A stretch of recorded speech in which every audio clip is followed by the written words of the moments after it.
మీ party విషయానికి వస్తే కోడికత్తి శ్రీను కిరాతకంగా చంపిన ఒప్పుకున్న ఒక నేరస్తుడికి టికెట్ దస్తగిరికి ఎలా చూడాలంటారు? ఇప్పుడు ముంబైలో 150 మందిని చంపిన కశ్యప్ ఉన్నాడు. అతనికి డైరెక్ట్గా షూట్ చేశారా లేకపోతే డ్యూ ప్రాసెస్ ప్రకారం మరణశిక్ష వేశారా అతనికి?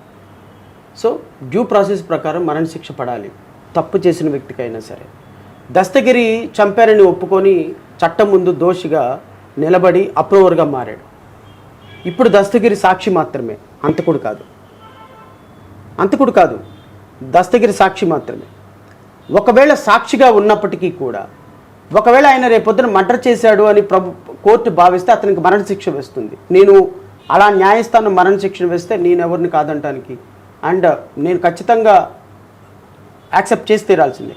కానీ దస్తగిరికి ఈ రోజున ప్రాణభయం, ఏ రోజు బ్రతుకుతాడో ఏ రోజు చచ్చిపోతాడో తెలియని పరిస్థితుల్లో. అంటే ఇక్కడ రెండు కాన్ఫ్లిక్ట్స్ ఉన్నాయి. ఒకవైపు మీరు న్యాయవాద వృత్తిలో ఉన్నారు, న్యాయవాద అనుభవం మీకు చాలా ఎక్కువగా ఉంటుంది.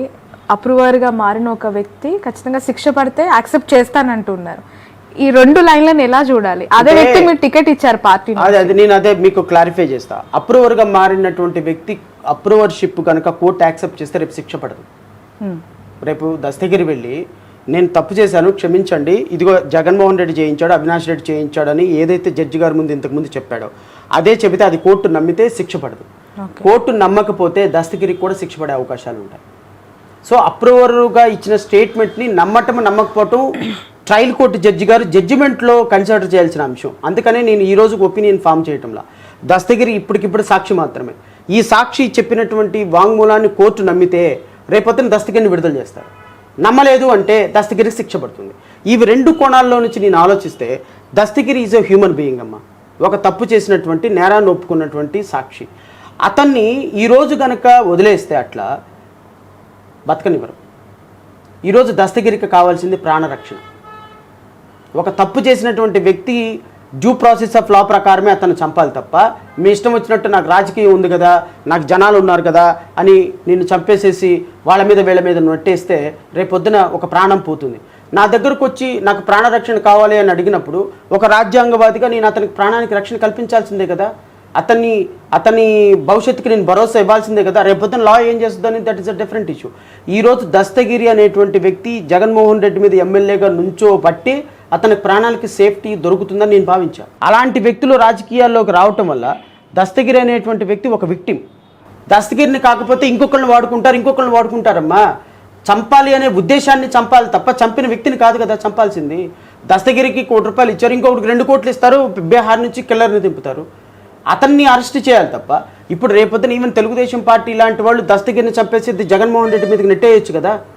రాజకీయంగా జగన్మోహన్ రెడ్డి ఏమో దస్తగిరిని వాడుకొని ముఖ్యమంత్రి అయినాడు, దస్తగిరిని వాడుకొనేమో చంద్రబాబు నాయుడు ముఖ్యమంత్రి అవ్వాలనుకుంటున్నాడు. అంటే వీళ్ళిద్దరి మధ్య పాముగా మారిపోయినటువంటి దస్తగిరికి రక్షణ ఎవరివ్వాలి? ఆయనకి భరోసా ఎవరివ్వాలి? ఆయన తరపున ఒక్క లాయర్ ఆర్గ్యూ చేయటం లేదు, ప్రతి ఒక్కళ్ళు భయపడిపోతున్నారు. సో అతని ప్రాణానికి అతని కుటుంబానికి రక్షణ ఎవరివ్వాలి అనేటువంటి కోణంలో ఆలోచించి అతని పార్టీలో చేర్చుకున్నాం. ఈవెన్ కోడికత్తి శ్రీనివాసుని కూడా పార్టీలో చేర్చుకోవడానికి కారణం అదే. We are all about for living in a democratic country. Shravani garu, డెమోక్రసీలో ప్రాణానికి రక్షణ లేనప్పుడు ఈవెన్ నువ్వు 10 మర్డర్లు చేసినా నిన్ను డ్యూ ప్రాసెస్ ఆఫ్ లా ప్రకారమే శిక్షించాలి అనేటువంటి నమ్మే వ్యక్తిని. సో నేను వాళ్ళకి టికెట్ ఇచ్చిన విషయంలో వాళ్ళని డెమోక్రసీలో పార్ట్ అండ్ పార్సల్ చేసే విషయంలో రాజ్యాంగాన్ని నేను ప్రామాణికంగా తీసుకుంటున్నాను. ఈవెన్ తప్పు చేసిన వ్యక్తి అయినా క్షమించమని అడిగినప్పుడు శిక్షించకుండా క్షమించేటువంటి భారత శిక్షాస్మృతి మనకు ఉంది కాబట్టి ఆ శిక్షాస్మృతిని చెప్పుకొని జడ్జిమెంట్లు చెప్పే నేను వాళ్ళని జస్టిఫికేషన్, వాళ్ళని పార్టీలో చేర్చుకోవటమో టికెట్లు ఇవ్వటంలో 100% జస్టిఫికేషన్ ఉంది అని నేనైతే భావిస్తాను. రైట్. ఇదే Vivekananda Reddy murder issues AP పాలిటిక్స్లో ఎటువైపు వెళ్తున్నాయి మీరు చూస్తున్నారు. 2019 ఐ థింక్ March 15th అని చనిపోయారు. 5 years కంప్లీట్ అవ్వగానే అదే కుటుంబం నుంచి ముద్దాయిలు అవ్వచ్చు, నేరస్తులుగా పరిగణించబడుతున్న వ్యక్తులపై పోటీ అంటూ ఒకవైపు జగన్ గారి పైన మీరు దస్తగిరిని దింపితే అవినాష్ రెడ్డి గారిని విమర్శిస్తూ ఉన్న షర్మిల ఆయనపై పోటీకి ఈరోజు సవాల్ చేసిన పరిస్థితి. ఎలా చూడాలంటారు ఈ ఎంటైర్ ఒక మర్డర్ పొలిటికల్? ఇప్పుడు షర్మిలకి వాళ్ళ అన్నయ్య డబ్బులు ఇచ్చినట్టయితే, ప్రాపర్టీ సెటిల్ చేసినట్టయితే షర్మిల రాజకీయ పార్టీ పెట్టేదమ్మా వైఎస్ఆర్టీపీ తెలంగాణలో? కేవలం డబ్బుల కోసమే ఆమె పార్టీ పెట్టింది. మరి దేనికోసం పెట్టారు?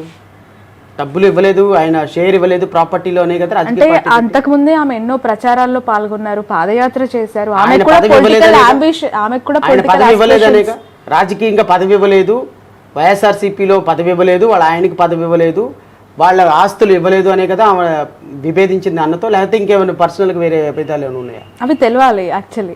ఆవిడే చెప్పింది, నేను చెప్పలా, మీరు చెప్పలా. ఓకే. మా అన్నయ్య నన్ను మోసం చేశాడు, నాకు పదవి ఇవ్వలేదు, నన్ను గౌరవించలేదు, ఆయనకి నేను అన్న విడిచిన బాణం అని 4000 కిలోమీటర్లు పాదయాత్ర చేసి అధికారం తెస్తే నన్ను ఇగ్నోర్ చేశాడు. పదవి కోసం పాకులాడలేదని పదే పదే చెప్పారు. పదవి కోసమే షర్మిల బయటకు వచ్చారని ఆవిడే చెప్పింది. ఓకే. నన్ను నా భర్తను గౌరవించలేదని చెప్పింది. వైఎస్ఆర్టీపీ అని తెలంగాణలో పార్టీ పెట్టినప్పుడు ఏముందమ్మా, ఆంధ్రతో మాకేం సంబంధం, నేను ఇక్కడ కోడల్ని అనింది.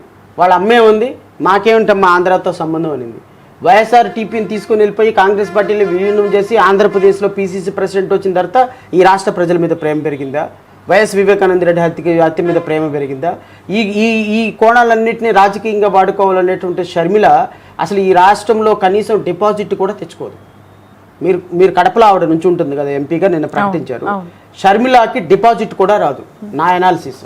అంటే వివేకానంద రెడ్డి గారిపై ఉన్న ప్రేమ ఓటు రూపంలో తనకి కన్ఫైన్ అవుతుందని, మద్దతుదారులంతా కూడా ఈమెకు సపోర్ట్ చేస్తారని. అసలు వివేకానంద రెడ్డి గారికి మద్దతుదారులు ఎవరున్నారు? రాజశేఖర రెడ్డికే లేరు మద్దతుదారులు.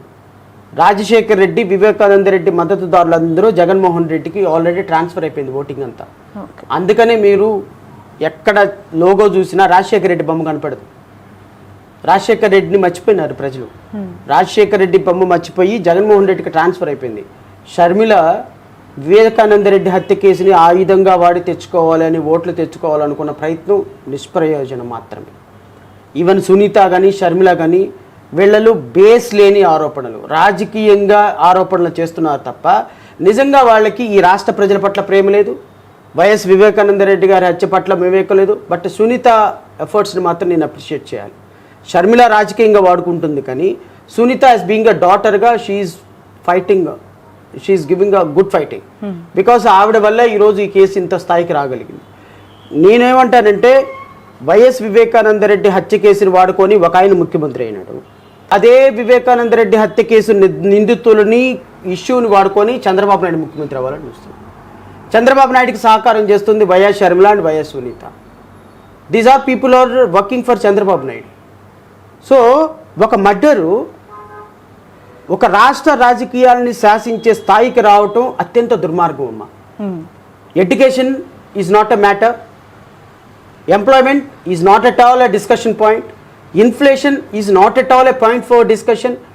రాష్ట్రంలో దళిత బిడ్డల మీద జరిగిన దాడులు, మైనార్టీ బిడ్డల మీద జరిగిన దాడులు, అణగారిన వర్గాల మీద జరిగిన దాడులు, మద్దతు ధర రైతులకు ఇవ్వనటువంటి వ్యవహారాలు ఇవేమీ ఎలక్షన్ ఎజెండాలో, ఎలక్షన్ పాయింట్లో లేకుండా మీ మీడియా చాలా అద్భుతంగా కవర్ చేసింది. మా మీడియా అబ్సల్యూట్లీ మీ మీడియానే. ప్రజల్ని మోసం చేసేది మీడియానే, ప్రజల్ని చైతన్యపరిచేది మీడియానే. మోసం చేస్తున్న మీడియా అంతా ఒక పక్క, చైతన్యపరుస్తున్న మీడియా ఒక పక్క. ఎలా మోసం చేస్తుందంటారు సార్? పదే పదే ఏ చిన్న విషయం మీడియా చూపించట్లేదు, మీడియా వన్ సైడెడ్ ఉంది అని మీడియా మీద ఈ మధ్య కాలంలో అఫ్ కోర్స్ నిజంగా ఈ సందర్భంలో నేను మీతో అంటున్నాను, ఏదో ఒక చిన్న వీడియో చేస్తే దాని మీద కూడా పేటిఎం బ్యాచ్ అని ఎంత డబ్బులు తీసుకున్నాను అంటే ప్రతిదాన్ని డబ్బులతో మూట కట్టేయడం, డబ్బులతో కంపేర్ చేయటము. అంటే ఎవరి దగ్గరైనా ఏదైనా ఆశించి చేస్తారా? మీడియా అలా అయిపోయిందా? అబ్సల్యూట్లీ అయిపోయింది మీడియా. దాంట్లో సెకండ్ థాట్ ఎందుకు మీడియా అయిపోయిందంటే నేను చెప్తా. అంటే 100% నేను అన్ని ఛానల్స్ని ఒక గాడిని కట్టాను. కానీ మీడియా అనేది ఒక రాజకీయ పార్టీల ఎజెండాలో పనిచేస్తుందని అయితే మాత్రం నేను చెప్పగలను. ఇప్పుడు ఈ రాష్ట్రంలో సింపుల్ లాజిక్ చెప్తా. ఈ రాష్ట్రంలో నేను 2019 నుంచి 2023 నవంబర్ వరకు కొన్ని వేల డిబేట్లలో మాట్లాడుంటా ప్రజా సమస్యల పట్ల. 2023 నుంచి నవంబర్ నుంచి నేను ఒక పార్టీని విభేదించేటప్పటికి ఒక మీడియాకి దూరం అయిపోయినా. వై? అప్పటి నుంచి ఇప్పటి వరకు చాలా అంశాలు జరుగుతున్నాయి కదా. వై? ఎందుకు ఇన్వైట్ చేయటం అంటే మీడియా ఇస్ వర్కింగ్. అలాంటి మీడియా పైన ఒక రాష్ట్ర ముఖ్యమంత్రి కూడా పోరాటం చేస్తున్నాడు. దాన్ని కూడా ఒక ప్రతిపక్షంలా భావించి పదే ఆయన ఉపన్యాసాల్లో ఆయన ఆ ఛానళ్ల పేరు, ఆ పత్రికల పేరు తీస్తున్నారు అంటే ఆ స్థాయిలో ఆయనకే నెగిటివ్ గా అక్కడి నుంచి ఫోర్స్ వస్తుంది. కాబట్టి మీలాంటి వాళ్ళు, నేను అదే అంటున్నా. ఇప్పుడు కాన్స్టిట్యూషన్ లో 3 రంగాల తర్వాత అత్యున్నతమైనటువంటి అంగం 4th ఎస్టేట్. న్యూస్ లాగా చూడండి మా మీరు. న్యూస్ లాగా చూస్తున్నారా? ఎక్కడైనా సరే ఒక ఛానల్ చూస్తేనేమో విపరీతమైనటువంటి ప్రోగ్రెస్, ఇంకో ఛానల్ చూస్తేనేమో అసలు దానికి కనీసం పాయింట్ ఫర్ డిస్కషన్ కూడా ఉండదు. ప్రజలకి రియల్గా చెప్పాల్సినటువంటి బాధ్యత మాలాంటి వ్యక్తుల మీద ఉంది. మేము చెప్తున్నాం, అట్లీస్ట్ మాలాంటి వ్యక్తులు ఉండబట్టే ఎంతో కొంత ప్రజలకు నమ్మకం కలుగుతాం. అందుకే మీ వాయిస్ తీసుకోవడానికి వచ్చాం సార్ మేము. అందుకే మీ నుంచి నిజాలు చెప్పించడానికి వచ్చాము. బట్ అన్ని మీడియా సంస్థలు ఒకలా ఉండవు, అన్ని మీడియా వ్యవస్థలు ఒకరికి అనుకూలంగా పని చేయవు. ఖచ్చితంగా డిఫరెన్సియేషన్ ఉంది. మీ న్యూట్రాలిటీ ఉంది అని నేను అంగీకరిస్తా. కానీ ఈ న్యూట్రాలిటీలో మన ఫోకస్ ఎంతవరకు వెళ్తుంది, ప్రజలకు ఎంతవరకు రీచ్ అవుతుంది అంటే ప్రజలు కన్ఫ్యూజ్ అయిపోతున్నారు. ఇది కరెక్టా, అది కరెక్టా, ఇది కరెక్టా, ఏది కరెక్ట్ అని కన్ఫ్యూజ్ అయిపోతున్నారు. రాష్ట్ర ప్రజలకి వైఎస్ వివేకానందరెడ్డి హత్య కేసును వాడుకొని చంద్రబాబు నాయుడు తెలుగుదేశం పార్టీ మరలా ముఖ్యమంత్రి అవ్వాలి అనుకొని ఎజెండాతో పనిచేసింది. నేను దీన్ని ఖండిస్తా. దస్తగిరిని వాడుకొని ముఖ్యమంత్రి అవ్వాలని చంద్రబాబు నాయుడు, ఇంకొకళ్ళని వాడుకొని చంపేసి ముఖ్యమంత్రి అవ్వాలని జగన్మోహన్ రెడ్డి. ఈ ఓవరాల్ ఇష్యూ మొత్తాన్ని తమ స్వప్రయోజనాలకు మార్చుకుంటున్నటువంటి ఛానల్స్. వీటిల్లో ప్రజలు పిచ్చోళ్ళైపోతున్నారు. ఫైనల్గా నేను చెప్పాలనుకుంది ఏంటి అంటే, ఈ వైఎస్ వివేకానందరెడ్డి హత్య కేసు 2019లోనూ ఎలక్షన్ పాయింటే, 2024లోనూ ఎలక్షన్ పాయింట్. వీళ్ళిద్దరూ గెలవకూడదు. మరి ప్రజలు నమ్మలేదు అంటే వీళ్ళిద్దరూ గెలుస్తారు.